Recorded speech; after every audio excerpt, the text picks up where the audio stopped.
दरअसल पाकिस्तान के पास पठानकोट एयरबेस पर हुए हमले के कई सबूत हैं। अब तक की जांच में खुलासा हो चुका है कि जैश ए मोहम्मद सरगना मसूद अजहर इस हमले का मास्टरमाइंड है। ऐसे में आखिर पाकिस्तान क्यों नहीं मसूद अजहर पर कड़ी कार्रवाई कर रहा है? कहने के लिए इक्का दुक्का आतंकियों को पाकिस्तान ने हिरासत में लिया, लेकिन इस मोस्ट वांटेड आतंकी की गिरफ्तारी की तस्दीक क्यों नहीं की जा रही? 5 की पंचायत में आज इसी मुद्दे पर हम बहस करेंगे। पाकिस्तान ने क्यों कराया अजहर की गिरफ्तारी का ड्रामा, और अजहर पर कार्रवाई के बगैर बातचीत के लिए भारत क्यों आखिर राजी है?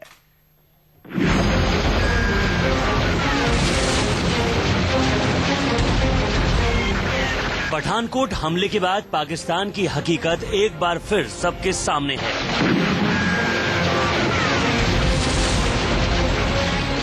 कहने के लिए पाकिस्तान ने कुछ आतंकियों को हिरासत में लिया, लेकिन अभी तक हिंदुस्तान का मोस्ट वांटेड आतंकी और जैश ए मोहम्मद का सरगना पाकिस्तान की पकड़ से बाहर है।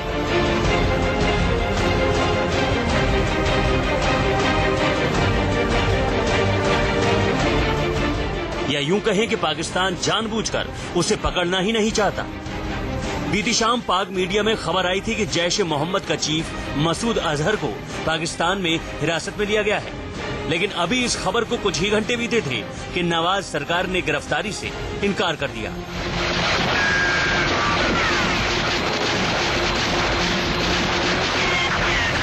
I chose my words very carefully that I am not aware of such arrests. In addition to that, I can only say that the two governments remain in touch. Bharat के पास पठानकोट एयरबेस पर हुए हमले में मिले सबूतों ने साबित कर दिया है कि आतंकी पाकिस्तानी थे। पाकिस्तानी कपड़े, पाकिस्तानी वायरलेस से लेकर उन मोबाइल नंबरों ने भी पाक की नापाक साजिश को बेनकाब कर दिया है। बावजूद इसके पाकिस्तान को ये सबूत नाकाफी लग रहे हैं।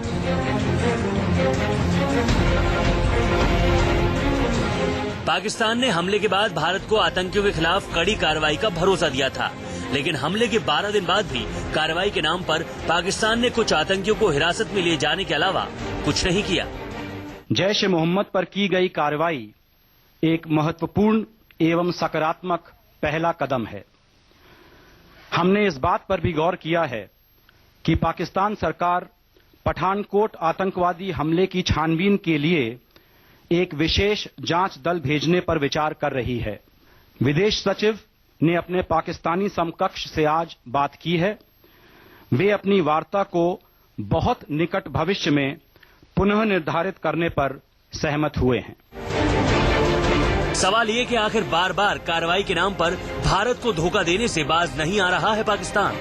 सभी को पता है इस हमले का मास्टरमाइंड मसूद अजहर पाकिस्तान की सरपरस्ती में पल रहा है, तो आखिर क्यों मसूद अजहर के खिलाफ कड़ी कार्रवाई करके ये नहीं दिखाता कि वाकई पाकिस्तान आतंकवाद के खिलाफ है? Bureau report, news 24।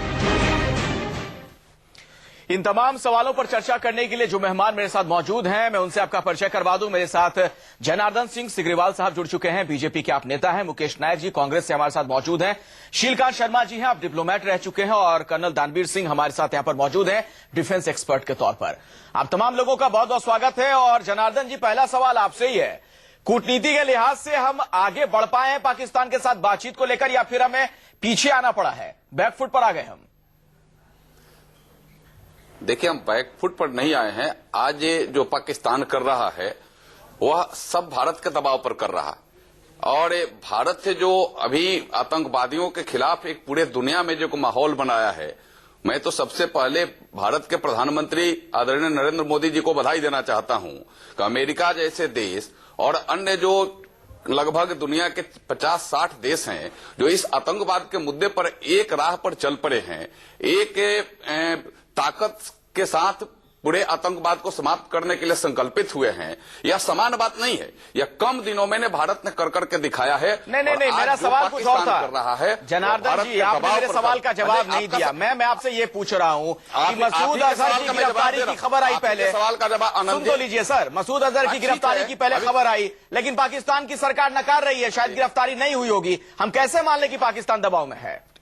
हम तो बातचीत के लिए भी अपना कदम आगे बढ़ा चुके थे, और सचिव स्तर की वार्ता होनी थी, एन वक्त उसे टाल दिया गया। मैं आपको सिर्फ यह आनंद जी, मैं आपको यह बता, यही मैंने आपको स्पष्ट कर रहा हूं कि आज जो भी पाकिस्तान कर रहा है वह भारत के दबाव पर, और भारत ने जो ये पूरे दुनिया में माहौल बनाया है आतंकवाद के खिलाफ, उसके दबाव पर कर रहा है। यह मैं आज नहीं कहता कि पाकिस्तान आतंकवाद के और सभी आतंकवादियों को समाप्त करने की दिशा में हर कदम उठा रहा है, लेकिन वह कदम जो भी उठा रहा है वह भारत के दबाव पर उठा रहा है। मुकेश नायक जी, कितना बड़ा दबाव आपको नजर आ रहा है इस वक्त हम भारत सरकार का पाकिस्तान पर?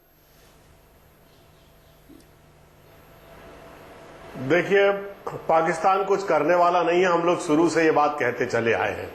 जिन नवाज शरीफ के संपर्क में हमारे प्रधानमंत्री जी हैं, वो नवाज शरीफ की चुनी हुई सरकार की हालत पाकिस्तान में वैसी ही है जैसे भारत में होमगार्ड की पुलिस होती है। उनसे बात करने का कोई औचित्य नहीं है। कल खबर आ रही थी कि अजहर महमूद साहब को गिरफ्तार कर लिया है, वो आतंकवादी जो पकड़ा गया था अपने, जिसको छोड़ने हमारे तत्कालीन गृह मंत्री कंधार तक गए थे। अब जब ये चुनाव लड़ रहे थे बीजेपी के लोग, तब ऐसी परसेप्शन बनाने की कोशिश कर रहे थे जैसे दाऊद मोहम्मद को पकड़कर ले आएंगे, ओसामा बिन लादेन जैसा एक सर्जिकल स्ट्राइक पाकिस्तान में जाकर करेंगे, लेकिन सब टाई फिश हो गया। अब इनके प्रवक्ता कह रहे हैं पूरी दुनिया में पाकिस्तान के खिलाफ जो माहौल है इनके प्रधानमंत्री जी ने तैयार किया है। अरे साहब, अमेरिका भुक्तभोगी है आतंकवाद से। पूरा फ्रांस में क्या हुआ, पूरा इराक, ईरान, सीरिया में क्या चल रहा है, सारी दुनिया इनके खिलाफ अपने आप अपनी रक्षा के लिए एकजुट हो रही है। कोई नेता नहीं करा रहा है ये स्वस्फूर्त लेकिन सवाल ये है ना कि हुआ क्या है? सर, बुनियादी सवाल तो ये है कि हुआ क्या है? क्या वाकई पाकिस्तान आतंकियों के खिलाफ कोई कार्रवाई कर रहा है या सिर्फ ये सब बुझाई वॉश है? जी, आज भी सर एक मिनट, हमारे साथ कुछ एक्सपर्ट्स है, जरा मैं उनसे भी सवाल पूछ लूं। जनार्दन जी, उसके बाद मैं आपके पास आऊंगा। दानवीर जी, आता हूं आपके पास, लेकिन पहले शीलकांत शर्मा जी, आप खुद डिप्लोमेट रहे हैं, आपने बयान सुना विदेश मंत्रालय के जो प्रवक्ता कह रहे थे, उन्होंने कहा कि और ज्यादा तैयारी की आवश्यकता है, तैयारी नहीं हो पाई इसलिए वार्ता हम टाल रहे हैं। ये क्या मतलब हुआ इसका? ये मैं नहीं समझ पाया, क्यों नहीं हो पाई फिर तैयारी? तीन बातें उन्होंने जो कही वो उस पर पहले गौर कीजिए, फिर इस पे आइए। पहली बात उन्होंने कही कि भारत ने इस बात का स्वागत किया है कि पाकिस्तान में हाई लेवल मीटिंग हुई और उस पर उन्होंने जैश ए मोहब्बत पे कार्रवाई की। दूसरा, उन्होंने ये कहा कि पाकिस्तान से लोग आएंगे इन्वेस्टिगेशन टीम के लिए और भारत के साथ मिलकर इन्वेस्टिगेशन आगे करेंगे। ठीक है। और तीसरा ये उन्होंने कहा कि विदेश सचिव ने अपने काउंटर पार्ट से पाकिस्तान बात की है और दोनों ने आपसी सहमति से यह तय कर लिया कि मीटिंग बाद में करेंगे। अब इन तीनों बातों के तलते ये बात है कि जिन समय परिस्थितियों में भारत के पाकिस्तान के विदेश सचिव मिलने वाले थे, उन परिस्थितियों में बदलाव तो आया है 25 दिसंबर के बाद से अब तक। वो उसमें पठानकोट मुख्य बात है जी, इसलिए बात का मुद्दा पठानकोट पे शिफ्ट हो गया है। तो पठानकोट पे जो कार्रवाई हो रही है इस पे अब दारोमदार है। तो ठीक है, वो जो पठानकोट पे जो पाकिस्तान कर रहा है उसको देखने की बात है।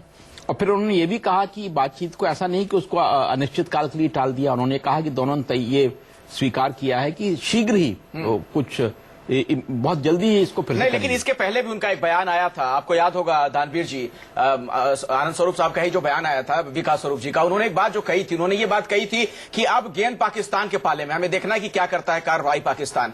तो क्या ये हम मान लें कि पाकिस्तान ने चूंकि कोई कार्रवाई नहीं की, मसूद अजहर की गिरफ्तारी की खबर आई, एक छलावे की तरह, आई वॉश की तरह, कोई उसकी पुष्टि नहीं हो पाई, इसलिए बात टल गई है? देखिए, ऐसा लग रहा है कि शायद दोनों तरफ से कोशिश जरूर है कि ये चीज विफल ना हो, लेकिन जो भी कहें आप, हिस्ट्री को आप कभी भूलना नहीं चाहिए। आपको ये याद होना चाहिए कि ज़ियाउल हक से किसी पत्रकार ने एक सवाल पूछा था 70 के दशक में कि आप हिंदुस्तान से दोस्ती क्यों नहीं कर लेते, मामूल के रिश्ते क्यों, पीपल टू पीपल कांटेक्ट कर लें, दोस्ती कर लें, अच्छा माहौल कर लें। तो उन्होंने बोला कि अगर ऐसा हो जाएगा तो पाकिस्तान एक सेकंड ग्रेड इंडिया हो जाएगा और पाकिस्तान की सलामती खतरे में पड़ जाएगी। तो आपको लगता है कि जिस मानसिकता को ज़ियाउल हक रिप्रेजेंट करते थे और जिस मानसिकता का पूरा प्रभाव है उस पूरे एस्टेब्लिशमेंट में, क्या वो ऐसा होने देगी कि पाकिस्तान सेकंड ग्रेड इंडिया हो जाए? आज मसूद अजहर की जो फॉलोइंग है पाकिस्तान के अंदर वो काफी हाई है। यंग पाकिस्तानी जो है, जो वो काफी उसको एसोसिएट करता है अपने आप को मसूद अजहर और उसकी आइडियोलॉजी के साथ, क्योंकि वो एंटी इंडिया रिटोरिक पे बेस्ड है। पाकिस्तान एक वो मुल्क है जो 5वीं कक्षा से सिखाता है कि हिंदुस्तान हिंदुओं का देश है और हिंदू बहुत ही ईवल किस्म का इंसान है, तो उस प्रकार की परवरिश होती है उन लोगों की। तो वो सारी चीजें देखते हुए मुझे ये नहीं लगता कि ये कहीं आगे कहीं कंक्लूजन तक निकल पाएगी जिसकी वजह से हम पूरे इलाके में शांति बहाल होगी लॉन्ग टर्म। ये मेरा मानना है। मसूद अजहर को लेकर क्या ये ड्रामा किया गया पाकिस्तान की तरफ से? देखिए, मसूद अजहर की डोमेस्टिक टीआरपी बहुत हाई है, उसके खिलाफ एक एक्शन करके आप अंदर एक बवाल खड़ा करने वाली सी बात होगी। तो इसलिए वो ये बता रहे हैं कि उसको इंटेरोगेशन किया जा रहा है, उसको अरेस्ट नहीं किया गया है। अरेस्ट नहीं किया गया है। बेसिकली वो डोमेस्टिक कॉन्स्टिट्यूएंसी, डोमेस्टिक ऑडियंस को टेस्ट कर रही है पाकिस्तानी गवर्नमेंट। और इसीलिए कहीं ना कहीं ये बात ये हुई है कि देखिए, पहले हम डोमेस्टिक माहौल को शांत कर लें, उसके बाद में फिर आगे वार्ता करेंगे। प्रोबेबली मेरे पास वार्ता जो टली है जनार्दन जी, क्या उसके पीछे एक बड़ी वजह यही है मसूद अजहर की जो गिरफ्तारी की तस्दीक नहीं हो पाई? देखिए, बात तो इसमें भी दम हो सकता है, लेकिन बात दूसरा भी है जो हमारे विदेश मंत्रालय के अधिकारियों ने रखी है कि अभी बहुत सारी बातें हैं और दोनों के वार्ता के बाद, पाकिस्तान और भारत के वार्ता के बाद यह अपडेट आगे बढ़ाया गया है। और वार्ता तो होती ही, अगर पठानकोट की बात अगर नहीं आती तो निश्चित वार्ता होती। और पठानकोट में हमले के बाद से भारत सरकार ने सख्ती से और उसको आगे बढ़ाया और कहा कि वहां के आतंकवादियों पर आप कार्रवाई करो। यह ठीक है कि वहां की परिस्थिति दूसरी हो सकती है, बस परिस्थिति से यह मैं स्पष्ट करना चाहता हूं कि पाकिस्तान और भारत की परिस्थिति एक दूसरी बनी हुई परिस्थिति है। लेकिन उस सारे संदर्भों में भारत यह निश्चित रूप से तत्परता के साथ, भारत ताकत के साथ और भारत अपने पूरे बल पर यह पाकिस्तान को और पाकिस्तान के आतंकवादियों को यह चेताना चाहता है और चेतावनी भी दिया है कि आप इसको बंद करो, भारत के साथ हरकत। तो हमारी चेतावनी को लेकर आपको पाकिस्तान गंभीर दिख रहा है क्या? हम जनार्दन जी, उसको पाकिस्तान कहीं से भी गंभीर दिख रहा है हमारी चेतावनी को लेकर?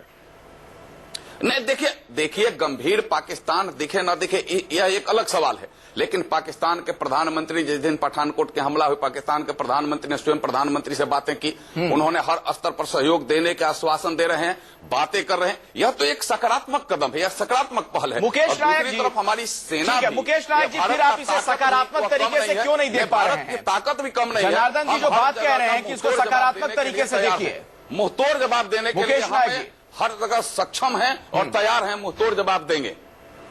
ये मुंह तोड़ जवाब क्या आता है, अगर कोई इनसे पता करे कि क्या है? देखिए, मैं बात कर रहा हूं, दानवीर जी आपसे पूछ रहे हैं, एक मिनट, एक बड़ा अच्छा सवाल आ गया है, एक मिनट की बात नहीं कर रहा। मुकेश जी मैं आता हूं, सर माफ कीजिएगा, दानवीर जी कुछ सवाल पूछ रहे हैं जनार्दन जी से, एक बड़ा अच्छा सवाल है। हाँ जनार्दन जी, ये बहुत हर एक चैनल पे हम आपके नेताओं को और सबको देखते रहते हैं, मुंह तोड़ जवाब की बातें करते हैं। क्या ये डिफाइन हो सकता है कि मुंह तोड़ जवाब क्या है और कब देंगे? मुंहतोड़ जवाब यही है कि जो आतंकवादी आए हमारे यहाँ और वह आए थे हमारे सैनिकों पर गोली चलाने, तो वह बच करके नहीं गए। आप पीछे के इतिहास में मैं नहीं ले जाना चाहता हूं और आप सभी चीज को जानते हैं सर, और हमारे कभी भी नहीं गए, वो भी तो देखिए नजर, पीछे हम कहीं भी आतंकवादी कभी नहीं गए, पहले भी कभी नहीं गए, सब मारे जाते थे। इस देश में भारतीय जनता पार्टी के नेतृत्व में सरकार चल रही है, कोई आतंकवादी अगर यहाँ आया है तो बच करके नहीं गया है। आतंकवादी बचकर कैसे? 26/11 में भी तो आतंकवादी मारे गए सर। बीजेपी का उससे कोई लेना देना, कांग्रेस के टाइम में भी बच के कोई नहीं गया। कल हम आज कोई आतंकवादी आया तो कल हम, यही सबसे बड़ी सफलता है मुकेश जी, उसका यही सबसे बड़ा हासिल है। जनार्दन जी कह रहे हैं कि कोई आतंकवादी हमारे यहाँ आ गया, वो बच के नहीं जा पाता है ना, आतंकवादी आए भी नहीं, इसकी प्रयास कर रहे हैं। इनको ये पता ही नहीं है और पीछे नहीं जाना चाहता हूँ, पीछे जो स्थिति थी, पीछे जो इस देश में स्थिति लोगों ने बनाया था, वो किसी से छिपा नहीं था।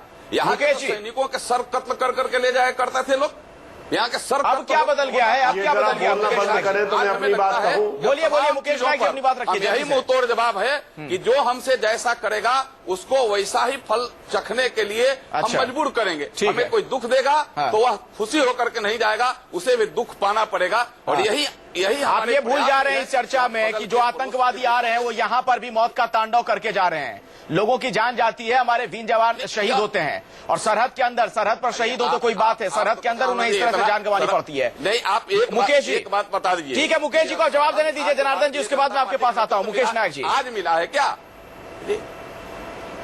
यह सरहद तो पहले से भी सरहद है ना भारत का। मुकेश नायक जी, जनार्दन रहा था,